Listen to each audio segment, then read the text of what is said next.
Paul. Hi, Sherry. Not sure if you're there. Hi. You're here. Way to go. Hi there. Mr. Briggs, are you there? Oh, he's still connecting with audio, so it's taking a little bit of time. So how are you, Sherry?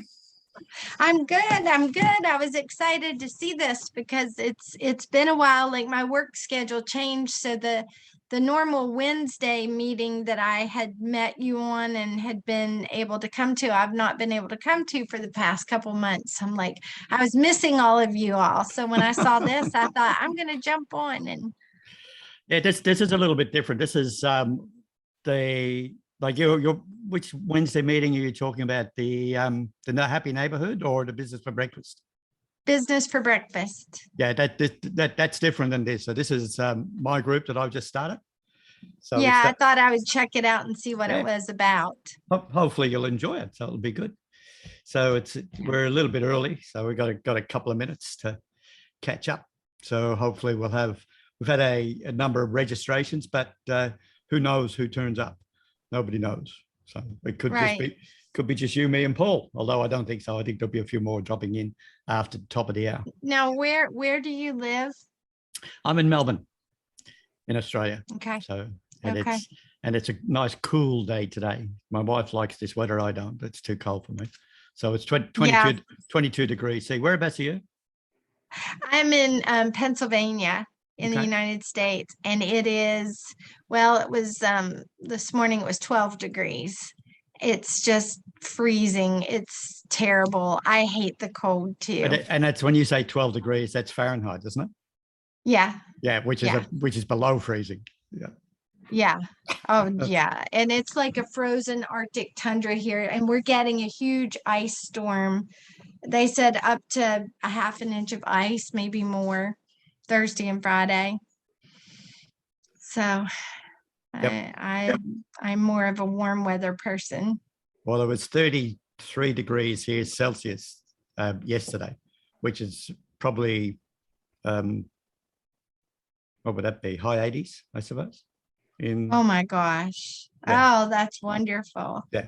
So what's the coldest it gets there? Probably, I suppose around 5, where we are, probably about 5 degrees C, which would be about 30, maybe 40 degrees Fahrenheit. Mm-hmm. Yeah, so it doesn't get below freezing here. So. Yeah. But that for us, that's cold. So that's more rug up weather. Yeah, we got like maybe the last 2 weeks ago, we got like 6 to 8 inches of snow. So, and it's stuck around because it's so cold. It's just not going anywhere. It's not melting. Yeah, a lot of, I came from Dublin, like I was born in Dublin. So we used to get snow there, but it was more like slush. It wasn't like anything what you've got. But I'm not a fan of the cold weather. Definitely not. Yeah, me either. No, this morning when I was walking out to go to work, I thought I just need to move to Florida because I love to go to the beach in Florida. So I'm just keeping an eye on the is this the first meeting of this, or have you had another one? No, we've had 3 so far. This is the 4th. So I started in just launched in the last week of December. So and then we've had 3 meetings in January. So it's really day 1 for this, right? So we're building the group, and I plan over probably the next 6 months or so because it's a little bit more than just a networking meeting. Like I've got a back end website that members join and they get access to a repository which will have videos and cheat sheets and PDFs and stuff that will help them develop their business. So that's the concept behind it. So it's more than just a weekly networking group.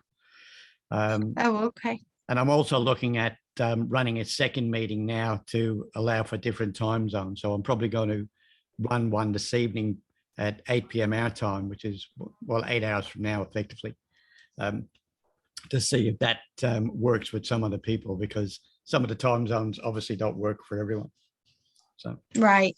Yeah. I was trying to figure out, okay, 12 o'clock there. And then I went on and found like a converter site because I'm like, what would that be in my time? Which it's like 8 o'clock my time, 8 p.m. but for it to start. when you registered, did it come up with your time zone on the registration page? There was a place that I could hit convert time zone, like right Okay. under when it said 12 o'clock Sydney, Melbourne. There was a little place to hit change time zone, and when I put in my time zone, it converted it and told me 8 p.m. Yep. Because that was one of the things when I decided to run this at this time, that was one of the reasons that I picked that, because I figured, from 7 to 9 p.m. is probably a good time in the US. And it's lunchtime here, which for some business owners is probably not a good time.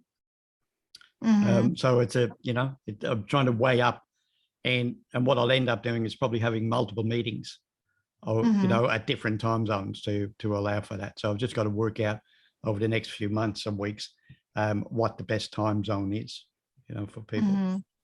So, are you online, Paul, or are you just listening?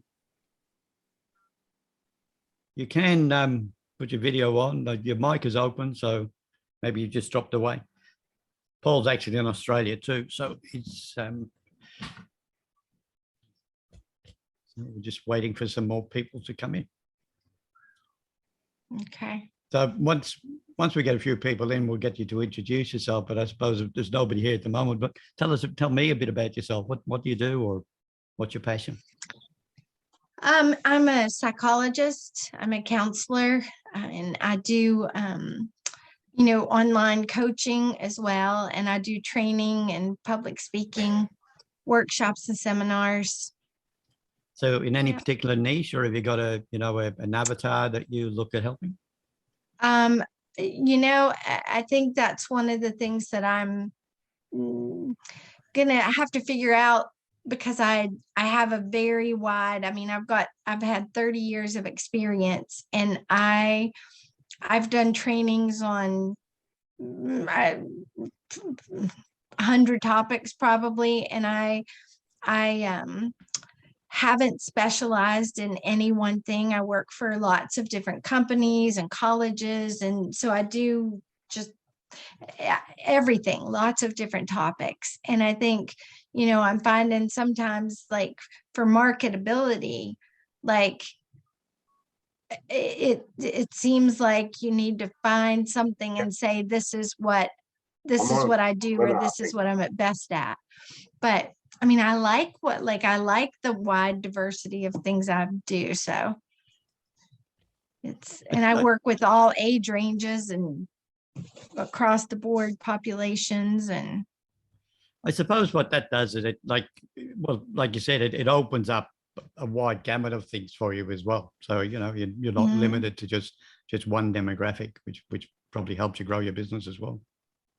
Right. I work there are days where in the morning, I work at the local small mental health clinic, and I might have a client who is, in such poverty, they can't even afford their glasses to see. And then I'll get in the car and I'll drive 3.5 hours, and I work for an NFL sports team where I sit down with a young man who's making $46 million a year. That is just a diverse population. Hi, Di. Hi, Fred. Hi, Sherry. Hi. Paul. We're still waiting on some people to jump in. That's okay. So we'll see how many we get. It could just be us. Who knows? Yeah. I just must have come in the tail end of that, Sherry, and it's very, very diverse, the two. Yeah. That would be very hard to see. You must want to grab all that money from those rich sporting people and spread it around. Right. Well, and literally one day I sat with a woman in the morning, and she didn't have any teeth, and she couldn't afford dentures. And I drove down to Philadelphia. And that afternoon, I sat with a young man who has so much money he didn't know what to do with, that he replaced all his teeth with gold teeth. So in the morning, I'm with someone who has no teeth, and in the evening, I'm with someone who has all gold teeth. And I was just thinking, what a contrast. And, just it's I think I would have asked him for some money for the ladies' teeth. yeah. Yep. I would, we just started this organization here in the small town I live in, and it's called Women United. And we, the thing that we do is, there's lots of organizations that'll help people with various things, but with these organizations, there's oftentimes a lot of hoops to jump through, or there's paperwork to fill out, and it's been really neat. We've been doing it. This is the second year. And we're just, if somebody has a need, if somebody puts it out there with this group of women and somebody says, hey, I have somebody who just got a new job and they don't have shoes for work, we get them the shoes. Like I walked into one of my families one time, a family of 5, and they didn't have a refrigerator. All they had was one of those little tiny ones that are like in a dorm, not even the tall ones, just a little square box. And that afternoon, I emailed all the ladies. I'm like, hey, I need a refrigerator. We had a refrigerator the next day. It's just this really neat organization that tries to meet those needs. Like, that we will get this woman her dentures. So nice. Yeah. Very nice. I'm just pinging some of the registrants to see where they are, see if we can get some more people in. But it looks like it might just be us. So that's okay. It's okay. So Sherry, you actually, you introduced yourself to me, but you haven't actually, and like Diane said, she came in at the tail end. Would you like to introduce yourself and just so that Diane understands who you are and what you do? Okay. Diane, I am a psychologist and a counselor, a therapist. I've been a therapist for 30 years. And throughout my practice doing clinical work, I've also always had a consulting and coaching practice on the side. So I do trainings and workshops and seminars. I work for lots of different agencies. I do trainings for colleges, and I work for, like I said, an NFL sports team that I do some coaching for. And that's, about it. I work with all different age ranges and populations, and I am trying to shift my work. The majority of it for 30 years has been clinical. I work all day, sit for hours of therapy sessions. And now I have 3 kids in college, and I'm working to make the shift out of the clinical world and more into the business world. So that's where I'm at right now. Nice. And welcome, Gillian. Diane, would you like to introduce yourself? Yep. Hi, everyone. Diane Tipper, and I'm in Sydney, Australia, and founder of Sleep Keeper. So if you're going away or know anyone going away, especially if they travel with their pillow, Sleep Keeper is the best pillow carrier for your own pillow. It will easily compact your pillow to 1/3 of its size, so making it extremely portable. As you can see in the picture, it has a handle, so you can just slip onto your luggage or clip to a backpack, and it leaves your hands free. So normally we would carry a huge, big, bulky pillows, or we leave them at home. With the Sleep Keeper, excuse me, you can easily take your pillow anywhere, sleep better, and be way more comfortable, and not have to worry about the person's head being on the pillow before you. Can't take your bed, but you can take your pillow. That's what I do. Nice. And it's an amazing product. It's how long have you launched it? Because I was amazed when you actually mentioned that in another meeting we were in. Yeah, 8 years ago. It started by falling into it, really, from a girlfriend that travels with a pillow, and I made her a cover for it, and and it's just grown from there. Yeah, nice one. Yeah. Gillian, would you like to introduce yourself? Yeah, hi, I'm Jill, and I'm a Facebook group and team facilitator. So what I do is I manage Facebook groups, right through from everything, and I manage VA teams as well. So it takes the stress out of all the behind the scenes stuff for my clients. I work mainly with coaches, but I'm open to makers as well. And so yeah, that's what I do. And I even do customer service and HR for some of my clients, because I have a bigger role, so a bit of a Girl Friday role as well, for want of a better word. So that's what I do. I guess it's my turn. I'm Fred Gillen. I run a digital agency called More Marketing Ideas, and that's my main gig. I help businesses with their online marketing, whether that's organising their websites, organising their email campaigns, with text messaging campaigns. I connect all the boxes at the back end. So I'm the tech guy that gets rid of the tech stress, and that's really my focus. Not into graphics, not into content, but we can outsource that if people need it. And one of the things that, done a bit of history on this group, one of the things I tend to do is, see something out in the marketplace and jump on it. So probably 6-9 months ago, I was in a group and a lady mentioned that she was selling her, because the year was 2021, she was selling her coaching services for $20.21. And that phrase just grabbed me. So I immediately that day launched a group called the 2021 Community. It was a Facebook group. And it was a free group where people could join, communicate with each other and everything else. But then getting to the end of the year, I felt that there was something missing. So I decided to add in the networking component to that group. And that's what this has evolved into now. So we've now got a networking component where people can meet weekly, share their knowledge, share their wisdom, and learn from each other, and hopefully connect, because that's what I'm hoping to build this group into, is a connector group, so that people will connect with each other and not necessarily do business with each other, but just, set up a referral network so they can promote each other's business to other businesses, and everybody can learn from each other and share their knowledge and share their wisdom.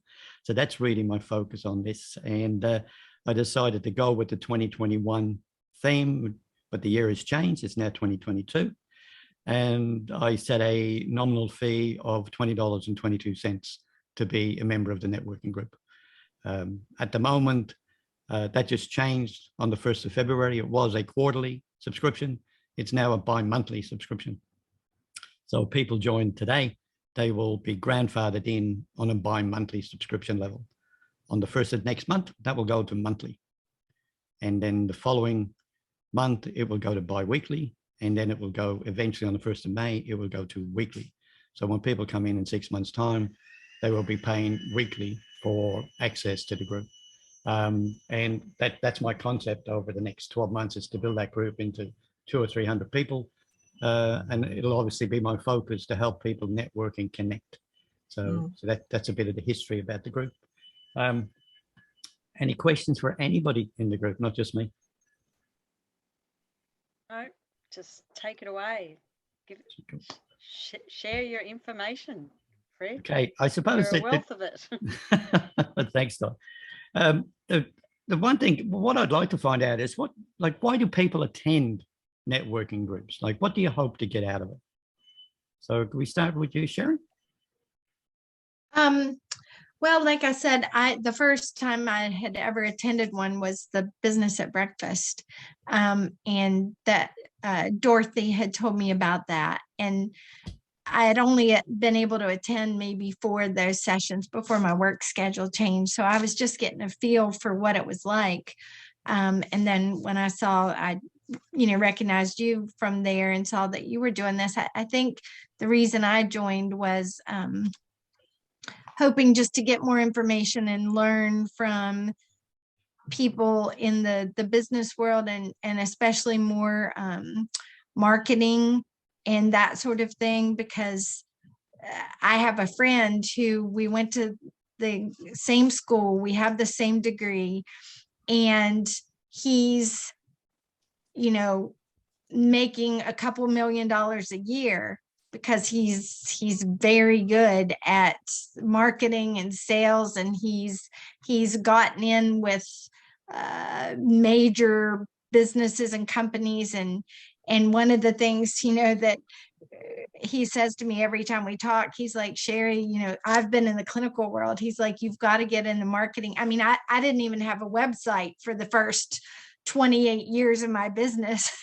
And then I would be at the trainings would happen because it was word of mouth. Somebody would come to one of my trainings and then they'd go back and tell their company, and then their company would hire me, but it was always word of mouth. And when I'd go to trainings, people would come up and go, do you have a website? And I was always like, no. And so I finally did get a website, but now that's sort of obsolete, because in the world of coaching, nobody is going to just go find your website. I don't know how people get found on anything. So that's why I'm here, because I don't know anything about that world. Di? You'll definitely, Sherry, learn lots from Fred then. He's, yeah, I'm here because every time I hear you mention something, Fred, it's unique, but so extremely useful. So I do like hearing all your little tidbits and learning along the way. So yes, that's why I'm here. Short and sweet. Thanks. Yep. Gillian? I'm here to make new connections, especially, and rebuild my Facebook profile after losing it last year. Thank you, Facebook. So I actually took the opportunities because I had over 1,000 friends on my Facebook page, and it was kind of like some of them I'm looking at going, every now and then I go through my friends list and I go, I'd have to actually go into their profile and figure out who they were, and then go, where do I know them from? Where's the connect? You know, where is there a connection? And I thought there is no connection. So I wanted to sort of grow my Facebook page this time in people that I've connected with, and hopefully on things like these meetups, because you get to know the person better, and you do get more of a connection. So that's part of my reason, and to learn from not only Fred but other people as well. So that come along. Thanks, Jill. Peter, welcome. Good morning, and my sincere apologies for arriving late. Excuse me, and I've also got. Jeez, I was going to say, you don't sound good, mate. No, I'm a little bit croaky, but I'm fine. Would you like to introduce yourself and then probably at the same time answer the question of why do you go to networking groups, whether that's physical or virtual? Okay, my name is Peter Beckham, as you can see on the screen. I'm involved with sales and marketing coaching for, oh goodness gracious, for too long, 36 years. Okay. I am an Australian like Fred, but I live in a remote little Thai village way up near the Cambodian border. I married a Thai lady 25 years ago, and we've got children and grandchildren here. Oh, I sound terrible, sorry. Excuse me. And I work with people who are, for want of a better word, solopreneurs who love what they do with a passion, and they're good at what they do with a passion. But the thing that they really get stressed out about and challenged about is selling their stuff to somebody else. That's what it amounts to. They just feel uncomfortable in offering their services to a potential client, or even in more specific thing, when they get in a conversation with a potential client and the word PRICE comes up, or fee structure, or whatever it is, they think, oh, they feel uncomfortable with that. They're the sort of people that I work with to show them how to have pride in what they do, and at the same time, show them how to let the potential client make the decision, and don't you impose on them. Don't you Don't you try to convince or persuade them. That's all last century sales rubbish, right? So that's basically what it sounds pretty vague, but it's very important to some people. Why am I here? Well, firstly, to support Fred. Okay, because Fred has been very good to me. I run a mastermind, and he attends it, and it's midnight for him, and I think that's pretty darn special. And secondly, I love meeting new people, and if I can share and support things in any way, then I'm more than happy to do so. I've been around for a long time, and I'm delighted to be a giver. So there you go. Thanks, Peter. Just on that, as part of the giving exercise, feel free to put your contact details in the chat, so that people can get in contact with you. One of the things, like Peter runs a networking group, and he'll put his details in there. There's no issue about promoting other networking groups. We're all about, abundance and availability. So if you've got another networking group that you think people can benefit from, share it here. It's I've just got off another networking group earlier, and we did exactly the same thing in there. So there's no restrictions in this group about promoting other people or their businesses. So feel free, just put your contact details in the chat. And the other thing I'd recommend to people is that they set up one-on-ones with people, because you really don't get to know people unless you have a chat with them. So, so set up a one-to-one, have a chat with people, get to know them, and then they'll get to know you as well and help you promote your business. So I'm not sure if Megan's online. She's dropped in, but and Paul hasn't really popped up yet. So I've messaged him, but I'm not getting any response. So I don't know whether he's just come in and gone away or what the story is. Paul did put something in the message. Fred, I've got to head out. I'll join back in. Oh, I should check the chat, shouldn't I? Yeah. So See, yes, he's going to try and pop back in. That's that multitasking bit. Yeah, but he's recording it. Anyway. Oh yeah, I got it now. Thanks. See, you should be co-host. I'll be the co-host. I suppose, like with it, I'll get back to Sherry, because Sherry, you mentioned about marketing. And marketing is huge, right? There's a lot of options about that. So what do you think your biggest challenge at the moment is with marketing? I would say how to set yourself apart from the thousands of other coaches that are there on the internet. I mean, why would somebody pick me versus somebody else? Like, how did they even narrow that down to know? Like, know and trust. 100%. Right. How to sell yourself, what's. I think that's what I think that's what this is all about, like the networking component. It's because I don't believe anybody would look for a business coach by searching Google, right? Yes, they might, if like I would, for example, I'll look for business coaches, but only because I might want to sell them one of my services, right? Mm-hmm. And I go and have a look at their website and I see what's wrong with it. And then I'll go in and, send them an audit of their website and say, this is what's wrong with your website. Would you like me to fix it? So that would be a reason for somebody to search for a business coach. But I think like with that, but you definitely need a presence on the web so that when people look at what you're doing, it looks professional.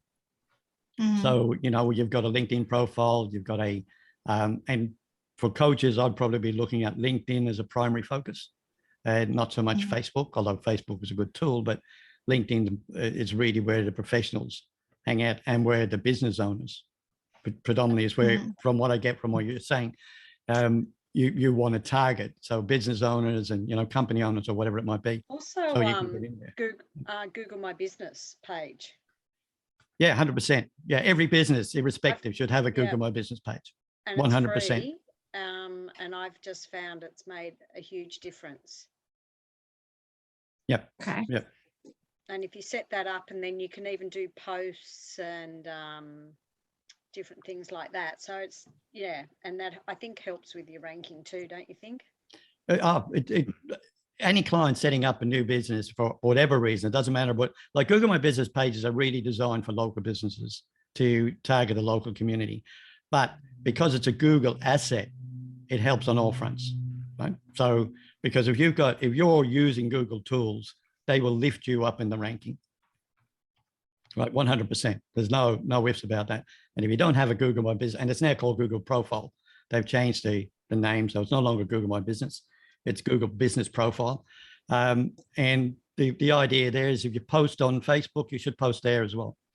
The post on Google My Business lasts 1 week, so you need to be updating that once a week. I think it might be longer now, Fred, because mine is still there. For you. Oh, okay. Right, for you, so that you can retarget that again. But unless they've changed again, but usually they last about 1 week, and that's why they say that you should be, set up a regime so that you can send out information at least once a week. And if you've got an event coming up, you would post the event in there as well, and also on your website and wherever. But anything to do with Google will definitely help your SEO rankings, 100%. So, but networking, I think, is probably one of the best tools. Join as many networking groups. There's the Happy Neighborhood Project that I'm a member of as well. It's another good group, particularly in the US. I think they've got 63 chapters that meet, so different time zones, different states.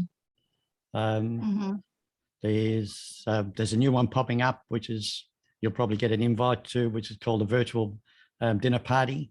That's popping up everywhere lately. You might get an invite to that. It's a different format, but it's probably worth, if you get an invite, it's worth attending. You'll make some connections there as well. So there's a few. Okay. I intend to make a list of networking groups that other people are attending and adding that to the members area of the site as well, so people go off and check those out. I'll have to send you the one that I'm in. It's a women's group in the US. It's called WESOS. I think, don't ask me what the letters mean, but it's a women's meet up group, and they've got face-to-face chapters across the US, and there's one that's an online meet up once a month, and the lady that runs that is in Nashville, so she runs it from Nashville. So we get about 33 people along to that, and I think, I can't remember what the membership, it is an annual membership, but it's really good. Like I went to my first one last month, and for me I was the only Australian on there, so I suppose I felt like a bit of a novelty, but it was so not, it was for me, it's a great way to expand my reach out to the US, not just Australia, because there are advantages to having a Facebook admin on your team that is in a different time zone, because then you can almost be keeping an eye on what's going on in the group and reducing, especially some of the groups that get hit with a lot of spam, and reducing that, because it might be an hour and their post is only up there for an hour, but not doing the damage that some of them can come in and do in that time.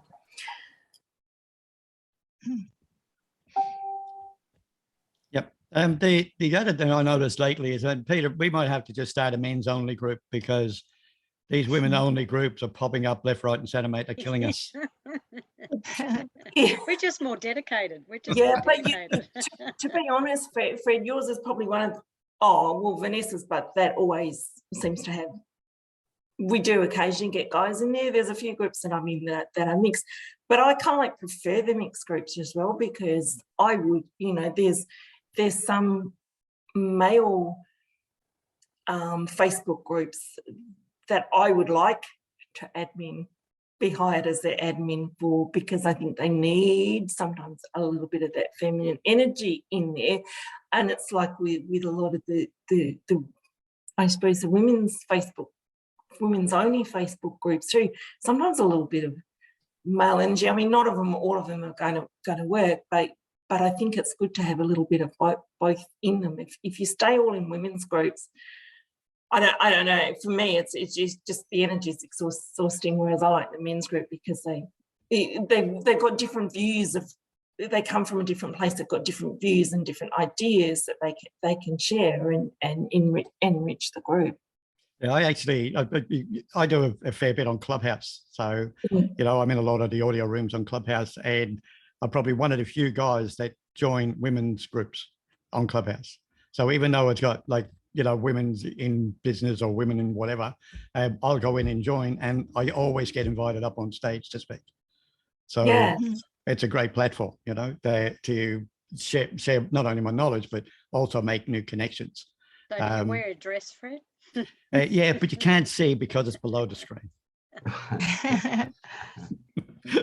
But maybe next time I'll put a frilly top on or something, yeah?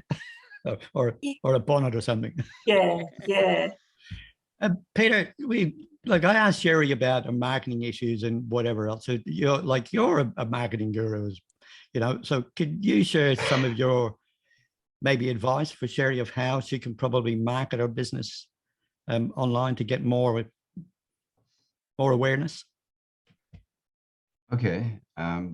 Excuse me, Ben. I mean, if if I run out of voice, I run out of voice, right?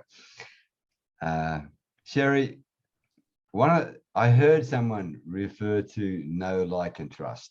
All right. To be quite frank, that is last century thinking. All right. What you really should be looking at is this. You should be trying to, one, be your authentic best self. Don't worry about tactics. Don't worry about strategies and things. But wherever you are, what you should be doing is trying to create, with your authentic, transparent, and honorable self, a memorable moment for everybody you come in contact with. Let's keep it really simple. And in order to do that, you need to be, one, ordinary. In other words, you got to show your potential client whatever it is, that whatever pain they have, or whatever it may be. Why? I mean, I don't even know, Sherry, my sincere apology. I don't know what you do, so I'm in the dark here, right? But conceptually, if you are speaking to somebody who's a potential person that you can help with whatever you offer, then you've got to be ordinary. In other words, you've got to show that you feel their pain. You've got to show that you understand where they are right now. And also they have to feel that you understand where they are right now. So you're being ordinary. At the same time, you have to be extraordinary. In other words, you've been there, Sherry, before. You know how Peter Beckenham feels, for goodness sake. And you can share with me exactly the wording that's in my head right now. So I think, my God, she knows what I'm all about. Then, by showing that you're extraordinary, it shows that you got out of that rut, out of that problem, overcome that thing, whatever it may be. And that means you are both ordinary and extraordinary. If you can do that, and it's not that difficult to do, but if you do that, then you start to build what I would refer resonance with people. They actually start to resonate with you. Does that make sense? Mm-hmm. Yeah. When they start to resonate with you, then the logical next step is that they'll start to respect you. And when people respect other people, they listen to them. And not only do they listen to them, but they are inspired by them. Because they've done something that they haven't done yet, but they've come from the same position that they're in right now. So, oh, if Sherry can do it, why can't I, right? So you are inspiring them. And once you can inspire them, then they will be most definitely interested in hearing what you have to say in terms of any recommendation. That's a conceptual introduction for you to think about. Yeah, thank you. Yeah, it makes a lot of sense. Okay, makes sense? Yep, it does. Thank you. That was really great, Peter. Thanks for sharing. I'm actually going to cut that snippet out and just repost it as a standalone, because I thought the way you delivered that was just, yeah. And that's why I'm in your group, because the nuggets you come out with on a regular basis are really amazing. Thanks, buddy. That was, Oh, it's yeah, my pleasure to help, Thank Jerry. you. I mean, Yeah. I'm a giver. I'm happy to help. Yeah. Thank you. Thank That you. actually really made sense to me. When you said that, like, no like trust is last century, I'm thinking, from over there, I'm thinking, oh, so what are you going to come up with? And what you came up with is 100% better than that one, because I think sometimes when you're, building up that, like, you aren't your authentic self, because you struggle. For some people, it's a struggle to be their authentic selves, because they want the person to like them and go further. Whereas if you're your authentic self, it's just makes it different, because people will pick up on that you being authentic and genuine, as opposed to trying to get you to like them, if that makes sense. Fred, can I say, I don't want to dominate the conversation, but can I just answer something what Gillian just said? Absolutely. I'm not downgrading the value and the importance of the word trust. That is essential. Oh, yeah. Okay. What I am saying is this: people, especially on social media, go out of their way to try and get people to like them and know them, on the assumption if they do that, then trust will eventuate. And I'm saying to you, that's a lot of rubbish. There's so much, especially on Facebook, okay, but also on LinkedIn, of fake friendships, put it that way. People are asking, hey, Diane, nice to meet you. Oh, I love the fact you got those bags behind you, But you don't really give a damn. You're just trying to get a conversation going with Diane. And she knows that. And she's waiting for you to give her a sales pitch, right? That's the thing. Put it another way. I know a lot of people, and I like a lot of people, and I trust a lot of people. But I probably would never do business with them, and they probably won't do business with me. So without the word resonance and respect in there, that leads to inspiration. Your business is not going to go anywhere. And that's the reason why people fail on social media. They spend so much time trying to get people to recognize them, and the thing that becomes so important to them is how many likes do they get. Oh, I only got 5 comments to this post. That's just playing the algorithm game. That's not going anywhere. And you put in a lot of effort for very little money in the bank. Sorry. No, yeah, thank you. You put that how I probably was trying to, what I was trying to say was probably you've just put it heaps better. Thank you, Peter. If I helped you, you've made my day. That's all. Oh, you have definitely helped me today. Thank you. Okay. Thank you. Sorry, Fred. No, shut up. No, you don't know to apologize, mate, because I mean, as I said before, when you talk, it's, it certainly resonates with me. Because the wisdom there is obvious, and the care factor about other people is obvious as well, because I've been in lots of rooms with you, and never once have I heard you sell your own services. Never once. And that says a lot. I don't believe in that.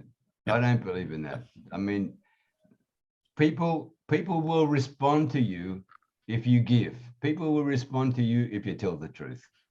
People will respond to you if you are more than vulnerable, Gillian, more than transparent, but if you are vulnerable, and that takes a lot of guts to be vulnerable, right?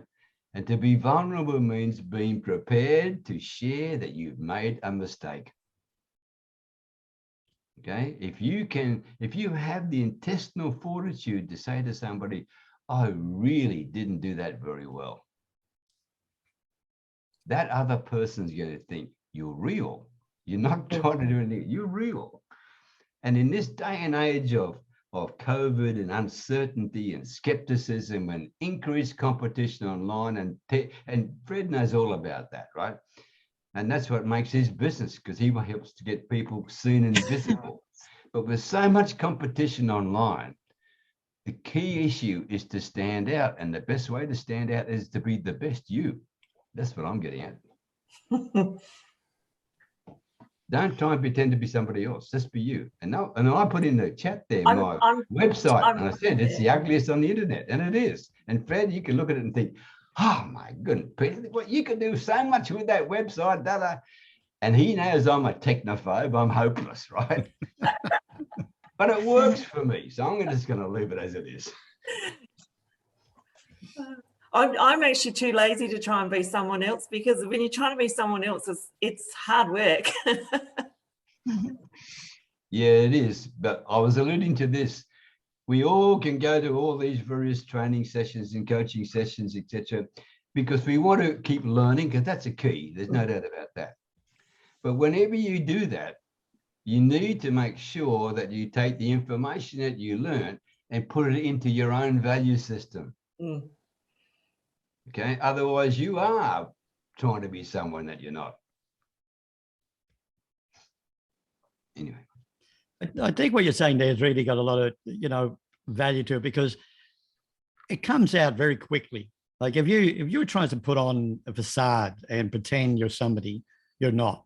When you get to communicate with a client, it comes out very quickly. And they, people aren't silly. Like, okay, maybe years ago, people would just take things verbatim and, because everything's visual now, you're people can Google me and I'm all over the internet, so I can't hide, and if I'm not truthful about what I'm saying, they'll find out very quickly. If I try and bullshit somebody into a scheme and say, buy my course and I'll make you $1 million in 30 days, it's not going to work, and people get that. So you've got to be yourself and talk about what you do, and then you'll relate to people. And some people will relate to you, some won't. It's like what you said before, Peter. Not everybody's a connection for you, but there are lots of connections. Well, that's true, but you shouldn't think that everybody may be a potential client either. Okay. I approach let's say I was talking to Diane and we've never met before in our lives, okay? I wouldn't be having a conversation with you, Diane, in order to get you as a client. That's the first thing, right? And you would know that from the conversation we were having, because Fred alluded earlier, I don't try and sell my service to anybody. I don't need to do that, right? Because if people need help, they will reach out. That's how it works for me, right? But when I'm talking to someone like Diane, I will have my total attention on you. And I want to know what makes you tick. I want to know what gets you out of bed in the morning. I want to know what's really important to you in life before I even think about anything else. Because to me, relationships are everything. Okay, that's the important thing. And that's the bit that's missing sometimes in people's business. People buy people before they buy their business. But you know what it's like. People send you out a connection on LinkedIn or on Facebook, and how are you, blah, blah, blah. And then within a nanosecond, you got this, boom, got this link being sent to you, right? Yeah, it's a nightmare. Or you're on their email list. Yeah. Or they friend you on Facebook, and as soon as they've done that, the next thing they've invited you to join their group, and it's like, or back when you could just add people to groups. I remember getting really annoyed because someone had friended me, and I thought, oh yeah, I'll friend you back and I'll start following your page and get to connect with that. The next thing, she's added me to a dog walking group in Melbourne, and I live in Western Australia. It's like, why would I want to be in her dog walking group? I mean, it's not like, what does she think? I'm going to hop on a plane every Saturday to, go over there? And it's just like, and so it really put me off. And I think I even just went, well, really, if that's all she friended me for was to grow her group, I don't want to know, I don't want to know. I want to, and I love dogs, just so don't get me wrong. If she had a certain breed of dog that was really different, I'd be interested in learning about that breed from her. And that's how I would build the connection with her. And that's what I see, people trying to grow their groups really fast and have, 10,000 people in their group, and they'll let absolutely anybody into their group. And that's rather than, building the group slowly and building that tribe in the group, so it's more connected and people feel connected to each other and stuff like that. And that's where they can go, oh yeah, I remember that lady Diane, she's in the group and she does those pillow things, and I'm going on a holiday and I want to take my pillow with me. Do you know what I mean? And because they've seen you in the group maybe comment and not necessarily about your pillows, but that's, you know, they can see from your profile that's what you do or whatever, or you shared something about, hey, look, you know, I know what it can be like when you want to take your own pillow, and by the time you get there, you've got the pillow slip on it and it's really manky because you haven't got a decent cover for it. So they're the things is building up those genuine connections with people. And I agree. I don't think you need to sell your business per se, because people go, oh yeah, you become because you've made that connection with them, that built that relationship with, you're top of their mind for when they're looking for the service that you offer. You know, it's interesting, Julian. My Facebook group is not even 200 people. All right.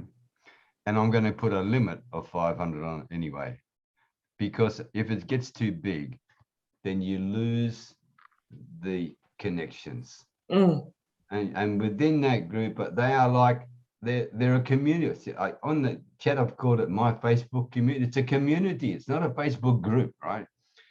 And if anybody wants to join that group, and I see that they're in a member of 400 other groups, I don't even bother to take them. For example, right? Because I want them to make sure when they come into that type of group, and I'm not trying to sell the group, because I just want to share conceptual of groups. When that group is all about people helping each other, people reaching out to each other, people working together, people trying to, and I encourage them to network with each other, okay? Which is what Fred's doing here, okay? It's the same thing. But at the same time, I also want them to be honorable, ethical with each other. Okay. Anyway. I think the other thing, when you're talking about making connections and the way people go about it, I mean, one of the things that irritates me particularly about Facebook is that you'll get people that'll, you know, give you a friend request. And usually I'll check out that profile and they've got one or two posts in it and I just ignore it. If they've got reasonable content on the profile, I'll go, yeah, okay, let's connect. And, you know, usually I'll say, good to connect. Is there anything I can help with? Just feel free to reach out. Pretty standard type of intro. And then I'll get a question back. Oh, what do you do and where are you?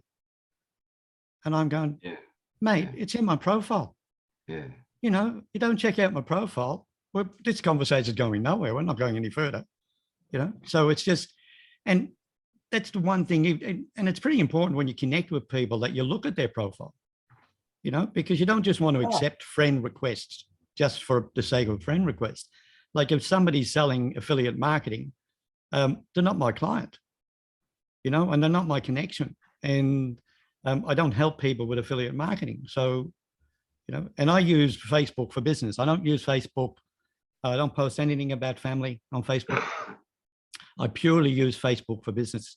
So unless I can see a connection there that I can help somebody with their business and I know what they're doing and I can help them, then I'll go ahead with the connection.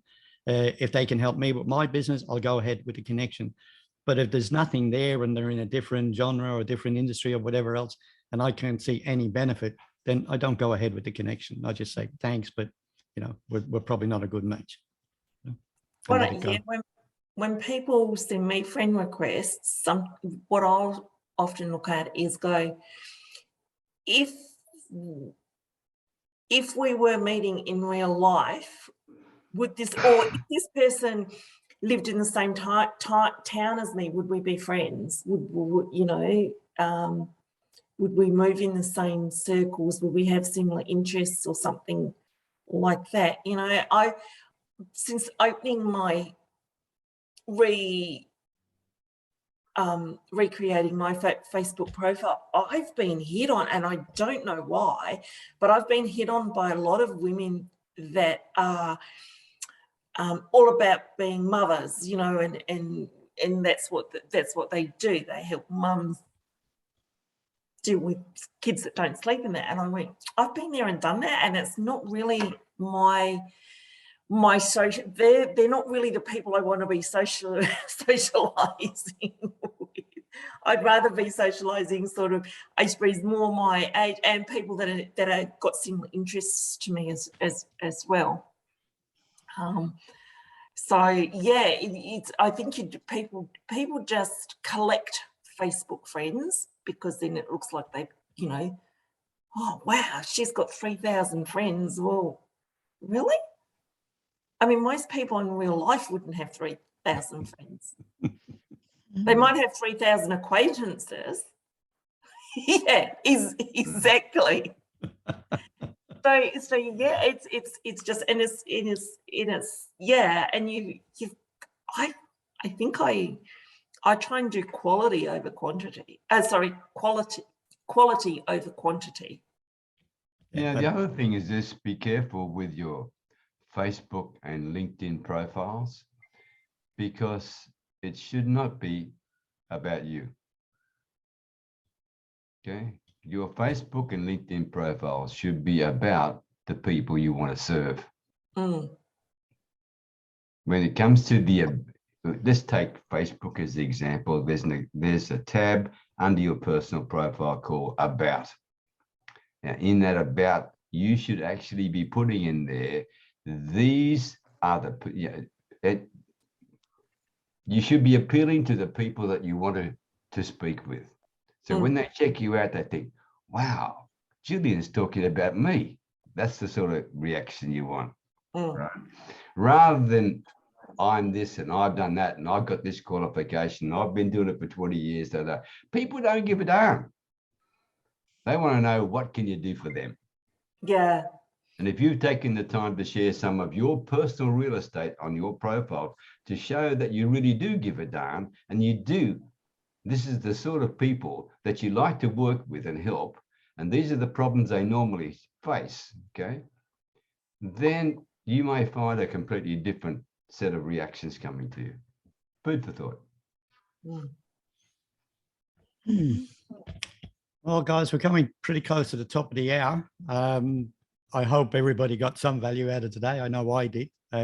Diane had to leave. She just posted in the chat that she had another appointment to go to. So we've missed out on her. I'm not sure if Megan's there or listening. I'm assuming she's off camera. So, but I'll probably call it unless anybody's got any other questions or anything they'd like to share. Thank you, Fred. It was a very interesting evening. Appreciate it. Oh, thanks, Megan. Yeah. Thank you very much, Fred. Yeah, thank you all, and thank you for your nice welcome and your advice. I appreciate it. Hopefully we'll see you same time next week. It's on every Wednesday. As I said, I'm looking at probably doing a second meeting, and I'll put the feelers out this afternoon to see if anybody's interested in attending one at 8 p.m. tonight, Australia time. So yeah, you counted the number of hours. We should. At 7 hours from now. We should click and save the chat, right? Oh yeah, please, yeah. Just click. If you don't know how to save the chat, it's just the three dots at the bottom. If you click on the three bottoms of the three dots at the bottom of the chat, it will give you an option to save the chat, and it will normally ends up in your documents/Zoom folder. So when you click on it, it usually opens it up in your file or view anyway. But if you lose it, it's usually in the documents/Zoom folder. And then you can pick up everybody's contact details, and feel free to reach out to everyone for a one-to-one so you can get to know people a bit better and help grow your business. Okay, guys. Thank you, Fred. You do a great job. Appreciate everybody being here. Thanks. Thank you. Bye-bye. Bye. Bye.